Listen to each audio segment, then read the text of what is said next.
I'm about to disappoint several people who know me, but I love the 2002 film Queen of the Damned, and I want to talk about it.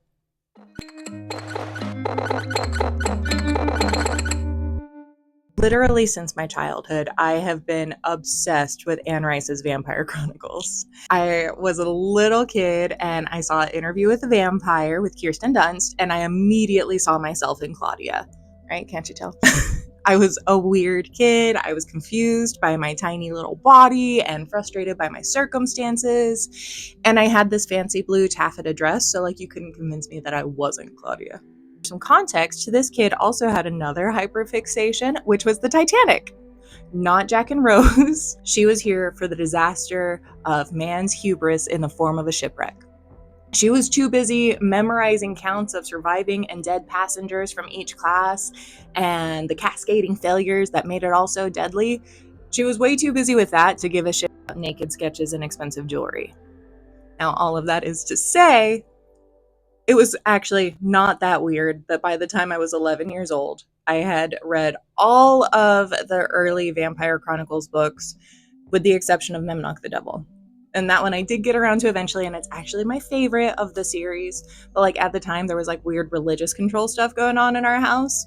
And it was way easier to sell the vampire Lestat as kind of like your normal Halloween spooky ookies compared to the devil takes Lestat on a tour of heaven and hell so that they can discuss theology.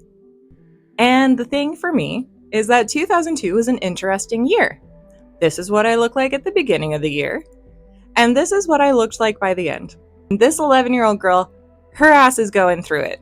The other person in this picture, that was my dad. I was taller than him. Like, I was also like literally twice the height of some of my classmates, which also feels like a cruel joke because now I'm 5'9". I'm not even that tall, but I've got all the tall kid trauma. But you know what was there to comfort my cold, black, grieving, pleather pants wearing heart? Me. This crown jewel of Millennium Goth. Queen of the Damned, along with a chaser of Evanescence on the radio, that was my gateway drug to the alternative side of life. The Kidney Thieves, Lacuna Coil, Vampire the Masquerade, Bloodlines, Underworld. Just like years and years and years of weird industrial metal. All of that for me was born from this particular movie. Now, with my love of this film on the table, I do really want to make an important note. I don't think it's a good adaptation. It is a terrible adaptation. And the thing is, I really, really love the books. Like, remember this weird little blue wearing kid? I am deeply connected to these books, and I always have been. But like, just for now, just for this conversation, let's pretend the books don't exist. All right, that's the only way we're going to give this movie its own fair shake. Let's pretend that Stuart Townsend didn't look more like a goth Frodo or Keira Knightley than Lestat. And we can also stop pretending that that accent was supposed to be French.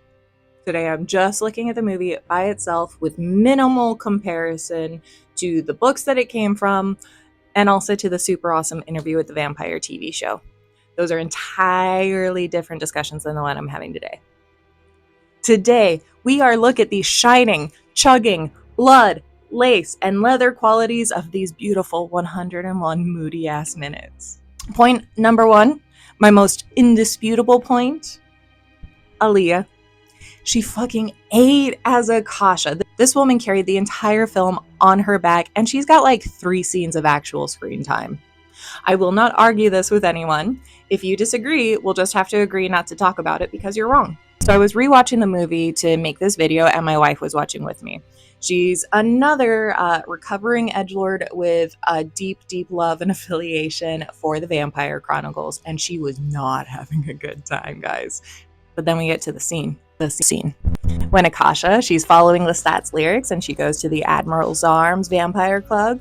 She plays with all the vampires there. She's like a cat playing with its food. Then she captivates everyone with this bodily mastery that they can't even fathom, and they're all already vampires, so they're like, oh, damn. And to the best original song on the soundtrack, she fucking wrecks everyone and everything inside. It's amazing. We got those big chugging guitars and some orchestral horns, and just flaming bodies are like flying out of a burning building. And that's how Akasha steps into the night, bringing hell with her. My wife was gobsmacked at the end of the scene. That is how you introduce Akasha. And it absolutely is. It was such a tragedy that Aaliyah died as young as she did. And it is a shame that the world didn't get to see more of what she had to offer. Obviously, she was down to make some cool, unexpected decisions with her career, and I just wish we could have seen more of that. Like, hear me out. In a perfect world, there would be one more track on this soundtrack, and it would be Aaliyah, of course, and it would be over the end credits. So it could be that song that doesn't sound like any other song in the film, right? Have like some cool, sexy R&B vocals over that great, like crunchy new metal guitar and like bass. So fucking cool. But alas, we live in an imperfect world. That's just what we got to deal with. Speaking of the soundtrack, point number 2, the soundtrack is seriously dope. Hear me out. Hear me out. I think this is going to be the biggest contention of this entire video. Okay? Because, like, look, is it the sort of music that Lestat would make? Probably not. It's got a lot more of, like, Louis' trademark wallowing, in my opinion. Right about here, I start using goth and metal interchangeably for a while, which is incorrect and inaccurate. Forgive me. I was many takes in and delirious. And it is also absolutely, intricately, undoably bound in the style of goth that was the goth of 2002. But it is also so wrapped up in 2002 goth. And it makes sense. It has to, right? Like, the goth metal of the 80s was very different than the goth of 2002. And so that's why we've got a new metal soundtrack. And I know that lots of people have a lot of feelings about that genre. I get it. I've got a lot of feelings about it too. Hear me out. It fits. This is exactly the right music and the right time period for Lestat to come out and do his, hey guys, I'm a vampire gimmick. And for everyone to be like, yeah, wink, wink, nudge, nudge. That makes sense that you're a vampire in that genre of music. It all tracks. I mean, hell, even his merch looks like Marilyn Manson merch from the time. But this album just hits different. And it's not just the original songs by Jonathan Davis. I am by no means a Korn diehard. Like, I respect them. And one thing, I know a lot of people are super connected, but I'm not crazy about them. I love these songs. They're some of Jonathan Davis's best work. The soundtrack's not just got him, though. We've got Tricky, we've got Static X, we've got Disturbed and Papa Roach. It's like the best of an era. A perfect encyclopedia entry for what goth in the era sounded like. And you know what, guys? Damn it, if a couple of times a year I don't get in that car, put on this album, and turn it up loud. It is a beautifully curated and produced walk down memory lane straight into the front doors of Hot Topic. I can tour right through this era of my youth with some just spectacular nuggets of emotion.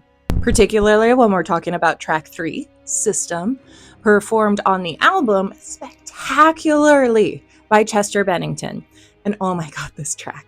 Just like Akasha's kick-ass scene that it accompanies this song lives rent-free in my brain. I will always turn it up. I will always listen to that bass solo. The only problem is it is a little bit sad now, given time. It's a little bit bittersweet to look back on both Aaliyah and Chester Bennington and the tragic losses of them.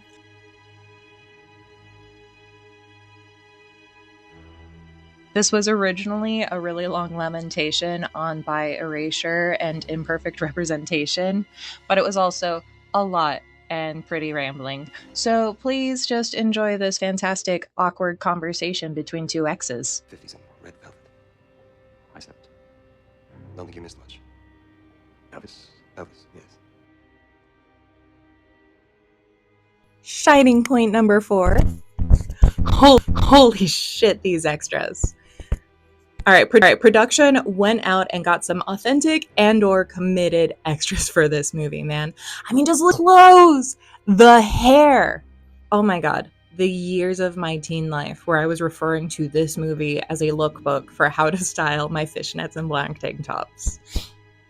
Every single one of these motherfuckers is living to be in this movie. And like, can you blame them? They haven't read the entirety of the Vampire Chronicles, has definitely seen the first movie. They all know exactly who the fuck the Vampire Lestat is. Now you get to chase after his limo! And you get to scream his name at this sick-ass concert where they even did have acts to warm the audience up before they started filming. And then, while you're hanging out in that audience after a great show, then you get to watch them make a fucking movie, man. You get to see Lestat flying and fighting other vampires. And you got explosions and pyro, and then you've got more explosions and pyro. And the stage is like, holy shit, you get to see Akasha. More than a few of these people probably knew who the hell Akasha was, too. And holy shit, she looks good, guys. She looks cool. And then all these extras get to just like scream their heads off in like faux fear and delight. Like, give me that job right now, today.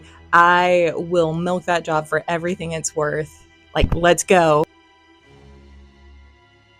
For my fifth and final point, the movie's actually not that bad. For real, ignore everything, every expectation, just check that shit at the door. First off, the behind the camera crew killed it. These sets, the designs, the cohesion, it is beautiful. It is lush. It sounds amazing. It looks amazing, with the exception of the flying. And you just cannot fault any of the behind the scenes work on this film. It was spectacular. Maybe it's the source material, maybe it's Maybelline, but you know what? The plot works. Let's go. It's 18th century France. And this pompous, vain, contrarian young lord is turned into a vampire. He's down, like, immediately. The vampire part of it is all super cool. But now that he has to commit murder every time he goes to just enjoy a meal, he's starting to understand that he can't party with humans the way he used to. So, to process, he goes and he pours himself into some angsty violin music over the period of a few days. But he's not the only vampire in this house who appreciates music. Setting a kind of narrative example for us, there's already a very important vampire in the basement of this house who lost her taste for life and death a long time ago and has just been sleeping the years away. But that changes when she hears and responds to Lestat's music. She gives him a little gift that he cannot possibly begin to understand the impact of. He drinks her blood. It changes him, but he's not given any answers or peace or resolution. Instead, when Marius, his boyfriend/maker, discovers what Lestat has done, he ties Lestat to the bed, takes everything, and leaves. Dismayed and alone, Lestat goes on living until he decides that it's just time to sleep the years away. But then his ass gets woken by some modern angsty music. It's played by a band who are now living at what remains of his old house. Vanity stroke. And being the cocky little shit that he is, he decides that he's going to join them. He's going to use his actual vampire powers to take them along and progress a rock career under the guise of just pretending to be vampire as a gimmick. It's Victor Victoria for vampires. Now, Lestat gets to go about his every night being adored, having women throw themselves at him, and all of this is just how he's going to spend his time waiting for his suicide by vampire cop. So Akasha gets Lestat's message, and she goes looking. What she finds are a bunch of baby vampires talking shit and getting too big for their britches, especially when they start talking about how they're going to punish and rip limb from limb Akasha's pet rock star Lestat. Akasha stretches her muscles and commences the murder spree against both humans and vampires alike as she gets this taste for being awake again. Meanwhile, not all of the humans in this world are complete idiots, and Jessie, a human with a complicated history with vampires and a job as an occult librarian, she also figures out Lestat's barely coded messages. And to be fair, he's not trying to hide it, like he might as well have translated it into Pig Latin, but doesn't matter. The Talamasca that she works for, they know about who Lestat is, and she reads his journal so that she can catch up, fill in the audience on his backstory, and act out her dreams as the little creep she is. See, Jessie is hellbent on becoming a vampire or dying trying. So she starts to stalk Lestat. And Lestat doesn't respond to anything normally, so he's actually kind of flattered by the attention. He takes her out to fly, and it looks terrible. But also, honestly, I'm not sure that I've ever seen live action flying actually look, like, good. If you do know of any times, please put it in the comments. I would actually like to see that. So I'm going to let the movie off the hook on this one. But the thing is, Lestat also low-key hates his vampiredom right now and is like, oh my god, Jessie, you're an idiot, and tries to scare her off. But she continues to follow him, and he kind of grows fond of her like a pet. We come to the moment that everyone has been waiting for. Everyone in the world has been waiting for Lestat's first and only concert. It is going to be the concert of the century. Little do they know. We got human fans, we got media crews, we got the young buck vampires and ancients alike, all ready to kick some ass, and we've also got Jesse. Lestat doesn't even make it through one whole song before the fighting starts. Side note, the band are like genuinely shocked to see people attacking, even though Lestat was counting on it. So I think there are a few options here that I think are interesting. Like, I think the first one, I think it's possible that they knew that he's like, yes, they are going to come for me at this concert, and we will shred them with our music, and then we will die glorious deaths. And probably everybody was like, yeah, sure, whatever, Lestat, that just sounds like what you normally say. But also, the thing is, the band and the manager are all in on Lestat's secret. They all know he is actually a vampire. Like, they literally help him procure victims at points and stuff, right? So they should be in on the secret. Did Lestat just not tell them? Like, did he just not say, like, no, I mean it. People are going to literally come up and try and execute me for what I'm doing. And if that's the case, what a dick move. But the chaos is short-lived before everyone is in a stunned silence, because the guest of honor has arrived. Akasha explodes through the floor and yet again steals the scene in a blaze of fiery, deadly glory. And then she flies off with Lestat, just ripping him from this mortal world that he was so deeply involved with and concerned with. And they're never going to mention this concert ever again. And this brings us to scene 2 of Aaliyah absolutely eating.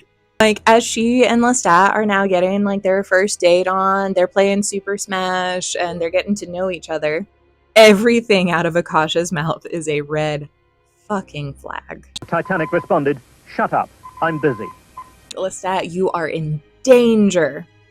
But Akasha is also just like so incredibly captivating and spellbinding, and for the audience as well as Lestat, we're all left wondering, like, I mean, it's not actually like that bad if she kills everyone, right? Like, I'm sure you don't mean everybody. But then she literally shows Lestat that she does mean everybody, and she does not clean up after herself after eating.